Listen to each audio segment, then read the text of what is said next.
कुरान में जिक्र है कि हमारी कायनात में हर चीज, यहाँ तक कि हमें नजर आने वाला चांद भी जैतून के दरख्त से रोशन है, जिस दरख्त का तेल आग के बगैर भी जलता है। अब ये कैसे मुमकिन है? तो इस आयत पर साइंसदानों ने रिसर्च की और जैतून के तेल का ऐसा राज दरियाफ्त कर लिया कि जिसने कुरान की सच्चाई उनके सामने रख दी। जैतून का तेल बगैर आग के कैसे जलता है और वो रोशनी जिससे पूरी कायनात रोशन है, इंसानों को नजर क्यों नहीं आती? साइंस इस हवाले से क्या कहती है? इन तमाम बातों का जवाब आज की इस वीडियो में। अल्लाह के 99 नाम हैं और हर एक नाम अपने अंदर एक ऐसा तलिस्म और हुस्न रखता है कि इन 99 नामों में किसी एक नाम का असल मतलब किसी को समझ आ गया तो ये दुनिया भी उसकी और आखिरत भी उसकी। अल्लाह के इन अजीम नामों में एक नाम नूर भी है। नूर जिसे हम रोशनी भी कहते हैं, लेकिन ये वो रोशनी नहीं जिसकी पहचान हमें है, बल्कि ये वो रोशनी है जो हमारी सोच से 7 आसमानों की बुलंदियों पर है। कभी आपने सोचा कि हमें हर चीज नजर क्यों आती है? आपके पास इसका जवाब रोशनी है, और ये रोशनी सूरज और चांद से मिलती है। लेकिन ये पूरी कायनात जिसमें अरबों करबों कहकशाएं हैं और हर कहकशा के अरबों सितारे हैं, तो ऐसे में इन अरबों करबों कहकशाओं को रोशनी कहाँ से मिलती है? ये वो सवाल है जिसके पीछे दुनिया के ज़हीन साइंसदान सदियों से तलाश में है। लेकिन इसका जवाब कुरान की सूरह अन-नूर की आयत 35 में अल्लाह ने इन अल्फाजों में जिक्र किया है कि अल्लाह नूर है आसमानों और जमीन का। उसके नूर की मिसाल ऐसी जैसे एक ताक कि उसमें चिराग है, और वो चिराग एक फानूस में है। वो फानूस गोया एक सितारा है, मोती सा चमकता रोशन होता है बरकत वाले पेड़ जैतून से, जो ना मशरिक में है और ना मगरिब में, कि इसका तेल बरक उठे अगरचा उसे आग ना छुए। नूर पर नूर है। अल्लाह अपने नूर की राह बताता है जिसे चाहता है, और अल्लाह मिसाले बयान फरमाता है लोगों के लिए, और अल्लाह सब कुछ जानता है। इस आयत से हमें इस सवाल का जवाब समझ आने लगा है कि इस पूरी कायनात में हर चीज रोशन क्यों है। अल्लाह के नूर की इस रोशनी की पहली किरण हजरत मोहम्मद सल्लल्लाहु अलैहि वसल्लम का नूर था। अल्लाह ने कुरान को हजरत मोहम्मद सल्लल्लाहु अलैहि वसल्लम के नूर को उस वक्त सिखाया जब हजरत आदम अलैहिस्सलाम की तख्लीक नहीं हुई थी। एक रिवायत में हजरत आमिर रज़ियल्लाहु तआला अन्हु से मरवी है कि एक सहाबी ने आप सल्लल्लाहु अलैहि वसल्लम से अर्ज किया कि या रसूलुल्लाह, आप कब शर्फ़ नबूवत से सरफराज किए गए? तो आपने फरमाया कि जब मुझसे मीसाक़ नबूवत लिया गया था, तो उस वक्त हजरत आदम अलैहिस्सलाम रूह और जिस्म के दरमियानी मरहले में थे। फिर आप सल्लल्लाहु अलैहि वसल्लम का नूर हर पैगंबर और नबी से दुनिया में फैलता गया।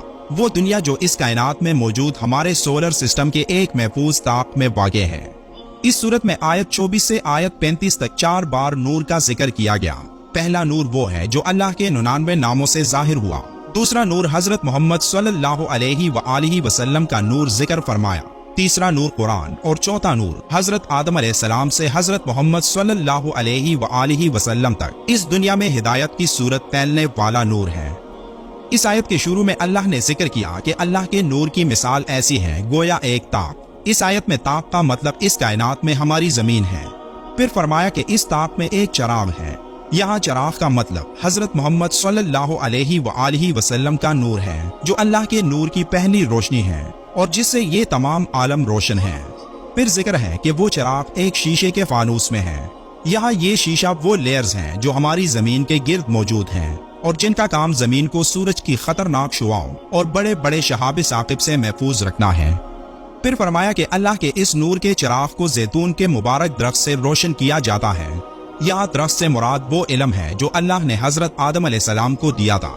बाज़ मुफस्सिरीन के नजदीक अल्लाह ताला के नूर से मोमिन के दिल की वो नूरानियत मुराद है जिससे वो हिदायत पाता और राह याब होता है। बाज़ मुफस्सिरीन ने इस नूर से कुरान मुराद लिया, और एक तफसीर ये है कि इस नूर से मुराद हजरत मोहम्मद सल्लल्लाहु अलैहि वसल्लम है। अहले इल्म ने इस आयत में बयान की गई मिसाल के कई मानी बयान फरमाए हैं, जिनमें से एक ये है कि जैतून का दरख्त इल्म को जाहिर करता है, वो इल्म जो अल्लाह ने इंसान को सिखाया। जैसे कि सूरह अल-अलक़ में अल्लाह ने फरमाया कि इंसान को वो सब सिखाया जो वो नहीं जानता था। फिर सूरह अल-बक़रा में अल्लाह फरमाता है कि अल्लाह ने हर चीज के नाम आदम को सिखाए। अल्लाह आसमान और जमीन का नूर है, और जो एक पेड़ यानी जैतून के दरख्त से रोशन है। साइंस ने दरियाफ्त किया है कि हमारी ये पूरी कायनात मुख्तलिफ फ्रिक्वेंसीज और वाइब्रेशंस पर चलती है, और जिन फ्रिक्वेंसीज और वाइब्रेशन से ही हम इस दुनिया में मौजूद हैं।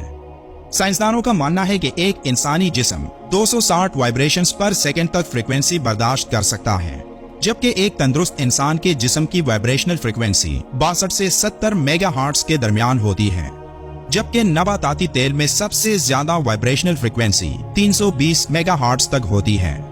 अब सवाल ये है कि एक इंसान इस तेल को जैतून के तरह या मुख्तलिफ फूलों के अंदर क्यों नहीं देख पाता? तो इसका जवाब यह है कि एक इंसान बहुत ज्यादा या बहुत कम फ्रीक्वेंसीज में नहीं देख सकता। आसान अल्फाज में यह कि एक इंसान बहुत ज्यादा तेज रोशनी में नहीं देख पाता, और अल्लाह फरमाता है कि जैतून की तरह रोशन। साइंसदानों ने यह साबित किया है कि जैतून के तेल के अंदर इंतहाई ज्यादा एनर्जी होती है, और इसी एनर्जी की बिना पर जैतून का तेल इतना ताकतवर है कि इसमें 100 से ज्यादा बीमारियों का इलाज पोशीदा है। यहाँ तक कि साइंस के मुताबिक अगर कोई जैतून के दरख्त के नीचे बैठ जाए तो उससे निकलने वाली हाई एनर्जी की वजह से उस इंसान के कमजोर खुलियात बेहतर होने लगते हैं, जो एक इंसान को तंदुरुस्त और एक्टिव रखता है। और यही वो एनर्जी है जिसकी वजह से जैतून का दरख्त बगैर आग के भी रोशन रहता है। जैसे कि अल्लाह ने फरमाया कि रोशनी पर रोशनी हो रही है, और अल्लाह अपने नूर से जिसको चाहता है सीधी राह दिखाता है। अल्लाह हम सबको ईमान की रोशनी में लाए और हमारा खात्मा बिल ईमान करे, आमीन। वीडियो के आखिर में एक बार दुरूद शरीफ पढ़ना मत भूलिएगा।